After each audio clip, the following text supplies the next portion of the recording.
Hello friends, চলে এলাম আজকে আবারও একটা নতুন ভিডিও নিয়ে। তো হঠাৎ করে প্ল্যান হয়েছে যে আমরা বুলগেরিয়া ঘুরতে যাব, বুলগেরিয়ার সোফিয়াতে। তো ভিডিওটা শুরু থেকে দেখতে থাকো, আশা করছি আজকের ভিডিও তোমাদের ভালো লাগবে। এয়ারপোর্টে পৌঁছে দেখি এখানে একটা বাচ্চা খুব রাগ করেছে আর খুব কান্নাকাটি করছে। আর এদিকে আমাদের ফ্লাইটেরও টাইম হয়ে এসছে, আর আমাদের ফ্লাইট খুব আর্লি মর্নিংয়েই ছিল। তো পুরোপুরি আজকের দিনটা তো যেদিন যাচ্ছি সেই দিনটা তো পুরোটাই আমরা ঘুরবো, কারণ ওখানে প্রায় আমরা 7টার মধ্যে পৌঁছে যাচ্ছি। এই যে আমরা পৌঁছে গেছি, এখন মেট্রো করে মেন সিটিতে পৌঁছাবো। এখানকার মেট্রো স্টেশনটা বেশ সুন্দর। মার্কেট থেকে বুলগেরিয়াতে ঠান্ডাটা একটু ভালোই, এখানে গরমটাও যেমন আছে, ঠান্ডাও খুব বেশি। এমনিই যেহেতু হ্যালোউইন আসছে, এই জন্য এখানে হ্যালোউইন ডেকোরেশন করা হয়েছে। তার পাশেই রয়েছে এই আর্ট গ্যালারি। এখানে বুলগেরিয়া, আফ্রিকা, আমেরিকা সহ বিভিন্ন দেশের শিল্প ভাস্কর্য সংরক্ষিত রয়েছে।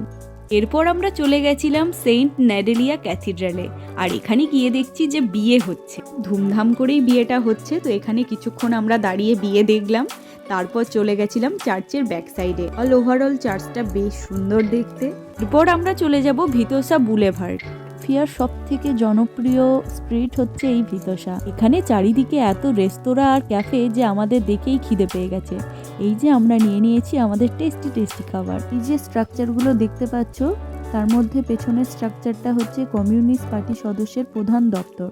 সম্ভবত এটা 1955 সালে তৈরি করা সম্পন্ন হয়। এরপর আমরা দেখে নেব প্রাচীন সারিকা প্রত্নতাত্ত্বিক কমপ্লেক্স।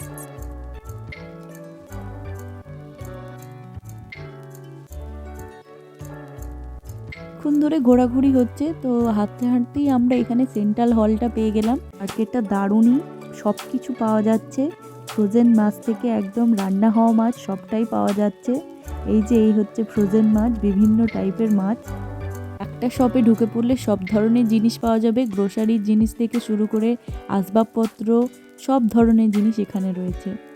এরপর আমরা দেখে নেব সেন্ট্রাল সিনাগগ অফ সোফিয়া। এরপর আমরা দেখে নিয়েছিলাম সোফিয়ার হিস্টোরিক্যাল মিউজিয়াম।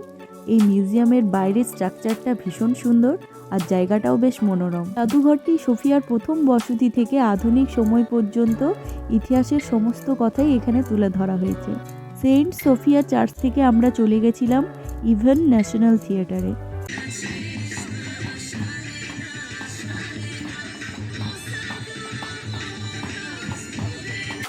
ন্যাশনাল থিয়েটার থেকে আমরা সোজা চলে গেছিলাম হোটেলে, কারণ অনেক সকালে বেরোনো হয়েছিল আর ভালো লাগছিল না।